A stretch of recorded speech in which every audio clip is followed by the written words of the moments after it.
Karl Marx was born on May 5, 1818, in Trier, Prussia. Karl Heinrich Marx was one of 9 children born to Heinrich and Henrietta Marx. His father was a successful lawyer who revered Kant and Voltaire, and was a passionate activist for Prussian reform. Although both parents were Jewish with rabbinical ancestry, Karl's father converted to Christianity in 1816 at the age of 35. Karl Marx began exploring socio-political theories at university among the young Hegelians. He became a journalist, and his socialist writings would get him expelled from Germany and France. In 1848, he published the Communist Manifesto with Friedrich Engels and was exiled to London, where he wrote the first volume of Das Kapital and lived the remainder of his life. Marx died of pleurisy in London on March 14, 1883. Keep people from their history, and they are easily controlled. My object in life is to dethrone God and destroy capitalism. Accumulation of wealth at one pole is at the same time accumulation of misery, agony of toil, slavery, ignorance, brutality, mental degradation, at the opposite pole.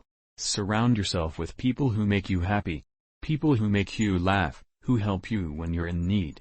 People who genuinely care. They are the ones worth keeping in your life. Everyone else is just passing through. The education of all children, from the moment that they can get along without their mother's care, shall be in state institutions. Take away a nation's heritage and they are more easily persuaded. Communism begins where atheism begins. If you can cut the people off from their history, then they can be easily persuaded. The theory of communism may be summed up in one sentence: abolish all private property. We have no compassion and we ask no compassion from you. When our turn comes, we shall not make excuses for the terror. The last capitalist we hang shall be the one who sold us the rope. Catch a man a fish, and you can sell it to him. Teach a man to fish, and you ruin a wonderful business opportunity. When the sufferers learn to think, then the thinkers will learn to suffer. There are, besides, eternal truths, such as freedom, etc., that are common to all states of society. But communism abolishes eternal truths, it abolishes all religion, and all morality, instead of constituting them on a new basis. It therefore acts in contradiction to all past historical experience.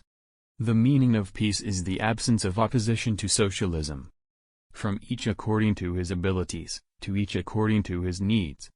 A heavy or progressive or graduated income tax is necessary for the proper development of communism.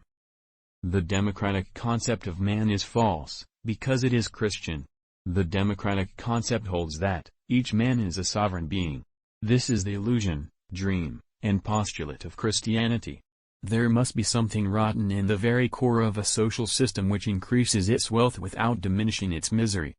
The first requisite for the happiness of the people is the abolition of religion. The Jews of Poland are the smeariest of all races. The rich will do anything for the poor but get off their backs. The production of too many useful things results in too many useless people. The communists everywhere support every revolutionary movement against the existing social and political order of things. They openly declare that their ends can be attained only by the forcible overthrow of all existing social conditions.